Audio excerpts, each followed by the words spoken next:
auf der Leine. Wir haben uns einen Tag ausgeruht in Porto Santo, sind aber nicht im Hafen gewesen, weil es völlig überfüllt ist.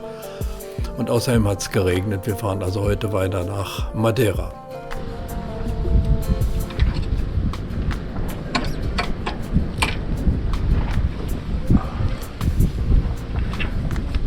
Geht schon leichter jetzt. Mal. Hilft ein bisschen? Ja.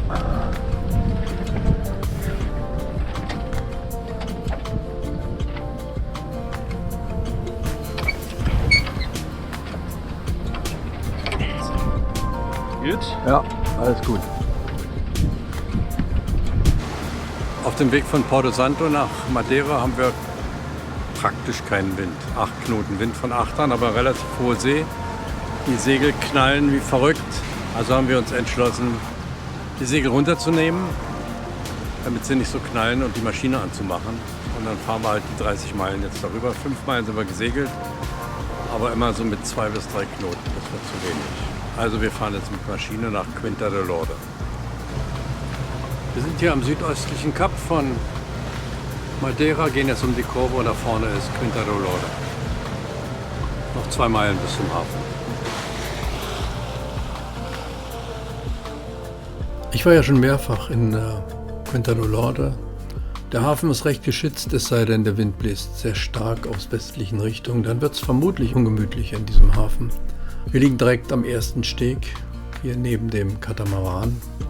Dieser Hafen liegt in einem Ferienressort, was lange wegen Insolvenz stillgelegt war, und seit Oktober 2024 ist es jetzt wieder in Betrieb und alles läuft so langsam an. Die Gegend hier ist toll und beeindruckend. Direkt neben dem Hafen ist übrigens ein Ankerplatz, da liegen einige Schiffe vor Anker und auch dieser Ankerplatz ist gut geschützt, zumindest für die vorherrschenden Nord- und Nordostwinde.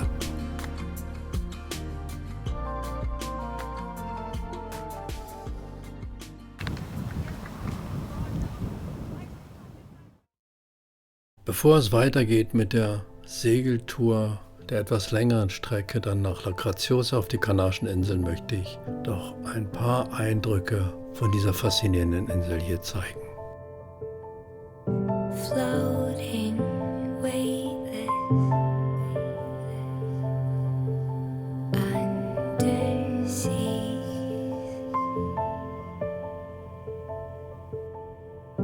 diving, conscious,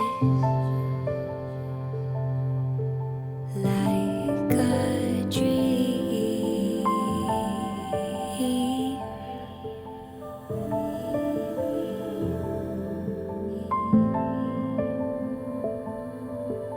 You and me.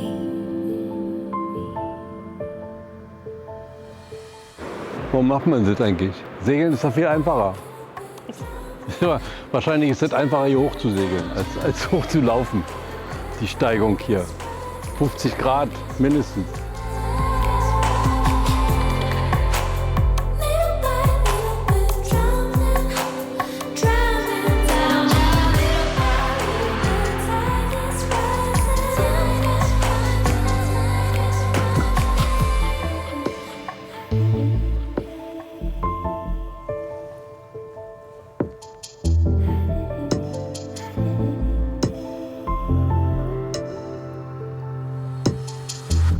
Like these frozen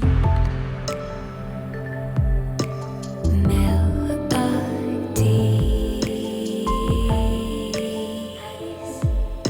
and suddenly I only want to feel you breathe.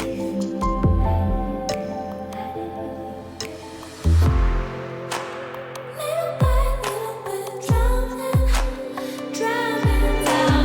Little by little, the tide is rising.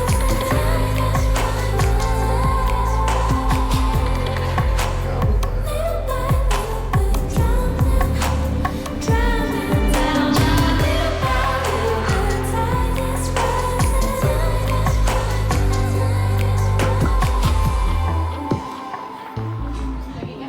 Was hast du da jetzt? Lamm Ja. Sehr, very spicy. Very spicy. Very spicy. And here is far more spicy. You like spicy? Yeah.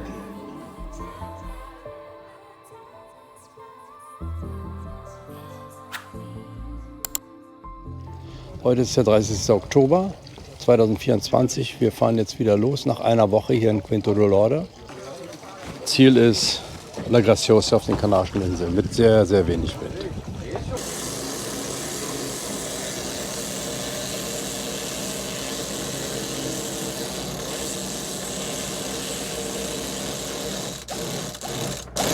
Okay, das müsste der Treff sein jetzt. Ja. Da musst du drüben. Wir haben wieder sehr wenig Wind, also setzen wir den Blister. Guck mal, da hat oben einen Wirbel. Passt aber nicht. Das geht jetzt einmal rumgewurschtelt hier. Warte mal, ich hoffe, der hat oben einen Wirbel. Ja, so, okay.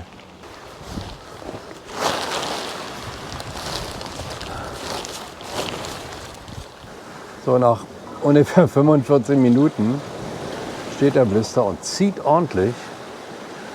Wir haben jetzt 10 Knoten Wind, Bahnwind. Scheinbahnwind haben wir jetzt 6, 7 und fahren 6,5 Knoten. Da rechts sieht man übrigens die Islas Desertas.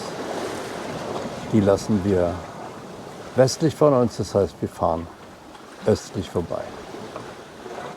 In der ersten Nacht war ja sehr wenig Wind zunächst mal und wir mussten Motoren, dann kam der Wind aber zurück. Was jetzt passiert ist, ich habe hier ein paar Radarziele drauf, die werden automatisch erfasst und das sind Schauer. Hier ist ein Schauer. Hier ist ein Schauer, daneben noch einer, da hinten, der ist verschwunden, das ist jetzt irgendwie, der ist am größten. Und die Schauer, die gehen jetzt vor mir durch.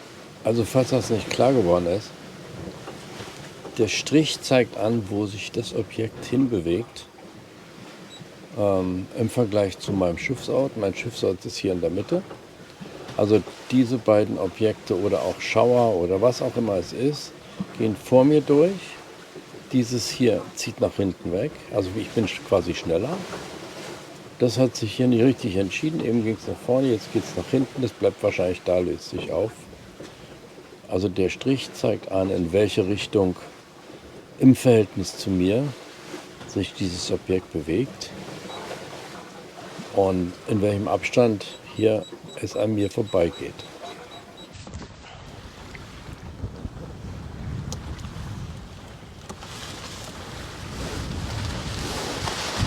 Das kann ja nicht losgehen. Ja. Warte.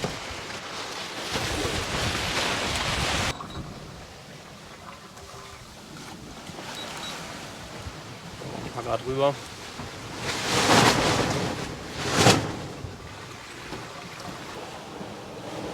Mit dem Gennaker zu segeln bringt unheimlich viel. Wir sind jetzt hier bei über 7 Knoten. Wir haben einen Warnwind von 10 Knoten. Und das ist natürlich top.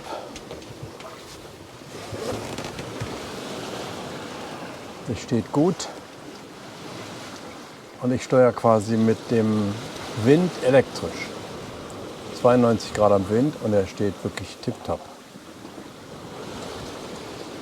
So, jetzt haben wir noch ungefähr 150 Seemeilen bis zum Ende und 110 haben wir hinter uns. Ja, das Wetter ist auch super. Komischerweise haben sie im Prediktwind vor Gewitter gewarnt, aber nur jetzt hier diese Stunde. Aber der Himmel ist blau, ein paar Wolken sind da. Und es läuft super klasse. Es sind auch keine Gewitterwolken zu sehen irgendwo. Weiß ich auch nicht. Und hinter mir ist die Starlink-Antenne. Und mit der können wir praktisch immer ins Internet. Das ist schon klasse. Die kleine Starlink Mini, die ist wirklich gut. Also das ist ein Gamechanger, kann man nur sagen. Immer Wetter ziehen, schnell. Auch mal WhatsApp schreiben, auch mal telefonieren. Glasklar. Das ist unglaublich. Und das auf See. Das Schiff läuft ganz ruhig mit dem Gennaker. Wir haben den Wind von Steuerbord aus 90 Grad, halben Wind. Und es läuft einfach fantastisch. Leider gibt es keine Delfine oder sonstige Tiere, die wir sehen. Es sind einfach immer weniger Delfine da. Aber die Fahrt ist wirklich sehr schön. Ganz angenehm, entspannend, macht mich glücklich.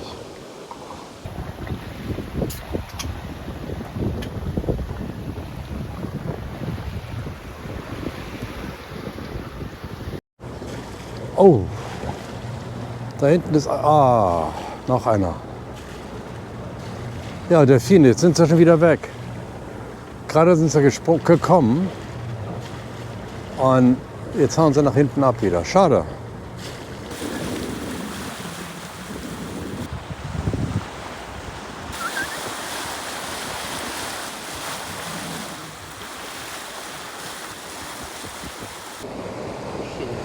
Ja, kurz vorm Ende hatten wir noch mal ein paar Delfine, aber das sind die einzigen gewesen auf der ganzen Fahrt. Außer einmal nachts ganz kurz, aber die haben wir nie richtig gesehen. Tja, da vorne sind die Inseln, wir sehen sie schon. Es sind noch 25 Meilen bis zum Ankerplatz. Und leider fahren wir unter Maschine.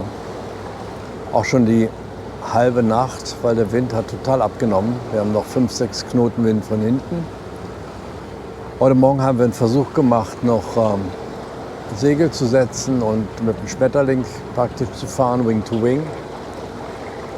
Aber da waren wir bei unter 2,5 Knoten und für 25 Meilen, das wären 10, 12 Stunden gewesen. Das heißt, wir werden also wieder heute Nacht ankommen. Und jetzt fahren wir mit der Maschine hin. Da sind wir um 15 Uhr, 16 Uhr ungefähr da, in La Graziosa. Gestern Nacht hatten wir eine riesige Spinne an Bord. Robert ist die sozusagen oben aus der Spreehaut rausgefallen. Wahrscheinlich hat die sich hinter in irgendeinem Reißverschluss versteckt. Jedenfalls ist die regelrecht rausgefallen und er hat sie platt gemacht. Also das war eine große Spinne offenbar. Boah, ich hasse Spinnen. Gut, die sind wir los. Und ich habe heute Morgen eine Kakerlake entdeckt. Aber zum Glück im Cockpit. Die ist da unten am Boden lang gerannt und hat sich da versteckt, wo die Leinen drin sind. Wenn wir am Ankerplatz sind, werden wir die Leinen rausholen, alles sauber machen, alles mit Salzwasser abspülen, um zu verhindern, dass sich da vielleicht die Eier breit machen und Nachwuchs entsteht. Also, ich hoffe das Beste. Zum Glück war sie nicht drin im Schiff, da wäre es wirklich schlecht gewesen, aber sie war draußen im Cockpit und ich hoffe, dass sie ihre gesamte Verwandtschaft nicht mitgebracht hat. Gut, dann sehen wir mal zu, wie voll der Ankerplatz da vorne ist und ja, ich freue mich drauf, dass jetzt mal Ruhe herrscht. So sieht's aus. Freust du dich aufs Ankommen? Ja. Wenn man weiß, man fährt nur 3 Tage oder 2, dann will man auch in der Zeit ankommen. Aber wenn du wüsstest, es wären 20, wäre es auch okay. Also du freust dich wahrscheinlich am meisten aufs Anlegerbier, oder? Anlegerbier, ja genau. Genau. Ja, das passiert schon. Ja, vor allem das Motoren ist ja dann auch, reicht dann hin. Ja. Ich glaube, das ist ganz schön voll. Die liegen weit draußen. Ich bin mal gespannt. Da draußen könnte ganz schön das Schwell sein.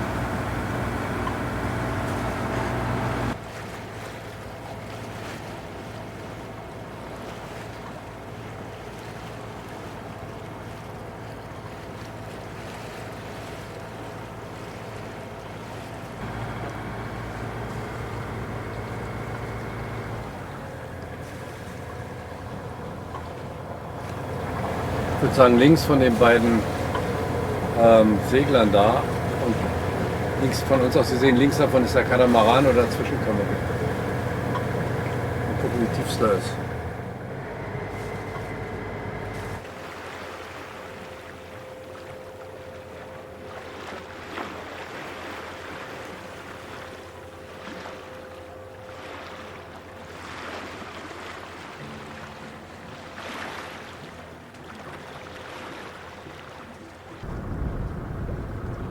gehe nach vorne, mache einen Anker. Ja. Wir gucken erstmal, ich würde sagen, wir gucken erstmal zusammen, wo wir hinfahren. Und dann können wir von hier schon mal starten. Okay. Ist vorne schon klar. Der Anker ist schon vorne klar. Der ist klar, ja. Der ist klar. Aber wir könnten eigentlich auch hier bleiben, wa? Wir sind 11 Meter. Wir Ja. können auch bleiben.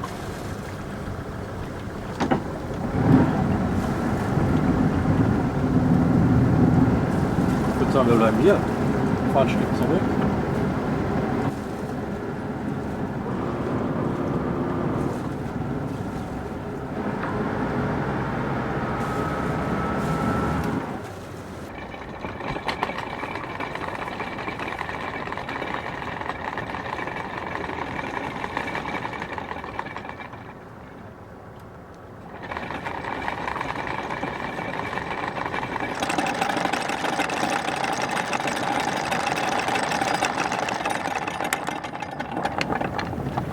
So. Mal abwarten. Wie er sich eingräbt, ne? Lass mal den erstmal ein bisschen in Ruhe. Wir haben jetzt hier 30 Meter habe ich draußen. Wir haben 10 Meter Wasser, Tiefe oder 11 Meter. Das heißt 20 Meter plus 10 Meter sind 30 Meter habe ich draußen. Erstmal, dass er sich eingräbt, dann gebe ich noch mal 5 mehr. Und 2 Meter fällt es noch. Also, alles gut. Ein toller Ankerplatz hier, den liebe ich. Alles dokumentiert. Ja, er wird ausgerechnet. Jetzt werde ich erstmal die spanische Flagge setzen. Damit es nicht so peinlich ist. Jetzt kommen wir hier mit der portugiesischen an. Naja, der ist schon nah dran, aber noch nicht so nah wie mit dem. Alles gut. Perfekt. Flagge. Das ist eine uralte Flagge. Die sieht man noch. Die ist richtig aus Stoff und hat hier oben so einen Knebel. So waren die nämlich früher. Die hält immer noch. Die ist schon mindestens 30 Jahre alt. Heute kriegst du Flaggen, die halten ein halbes Jahr, dann sind sie hin. Na? Er hat aber seine besten Zeiten auch schon hinter sich, ne? Welche? Na die ja. Na, Portugal? ja, klar. Die hat die besten Zeiten hinter sich, aber die andere nicht. Wie lange war die jetzt oben? Oh, ein Aber du warst. Jahr. Ja. Weiß ich nicht. Ein halbes Jahr vielleicht. Ja. Aber die ist gut hier. Die ist echt gut. Da kann man sich auch nicht vertun, ne? So oben wie unten. Richtig. Wobei das bei der spanischen egal ist. Aber trotzdem kann man sich nicht vertun. Ist richtig. So wie viele die polnische Flagge haben und verkehrt rum haben. Finde ich ein Unding. Ja? Da lassen sich in Polen registrieren, weil das Bilder ist. Und wissen nicht mal, wie rum man die Flagge hängt. Das finde ich ein ziemliches Unding, muss ich sagen. Hier lernen wir 2 Einhandsegler kennen. Wir laden sie zum Bier ein, wie man das so macht. Und das ist das Ergebnis. Wir waren ja zu viert, 19 Büchsen Bier, ein bisschen viel vielleicht. Aber das ist irgendwie so ein bisschen auch das Seglerleben. Der Sundowner abends gehört einfach dazu und am nächsten Tag geht alles wieder seinen Gang. So, Robert war im Dorf hier und hat Frühstück geholt. Ich hoffe, er hat auch was gekriegt. Mal gucken.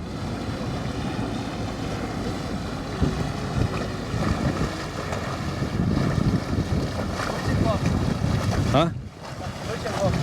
Brötchen kommen, ja.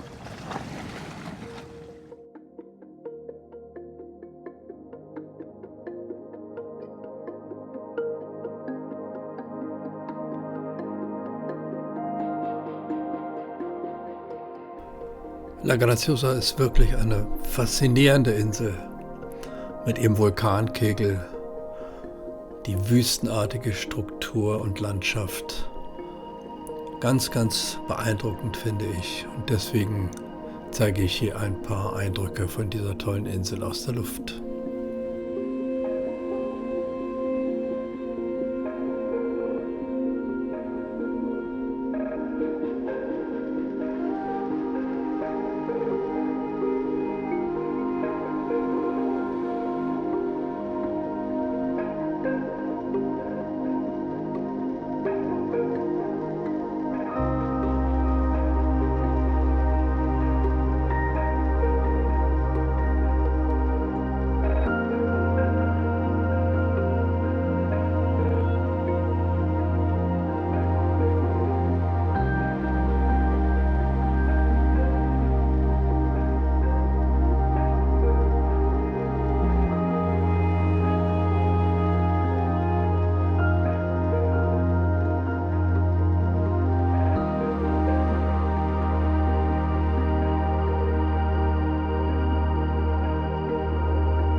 Mehr Videos vom Atlantik oder von der Karibik gibt es hier. Ich hoffe, das Video hat euch gefallen und ihr bleibt dran.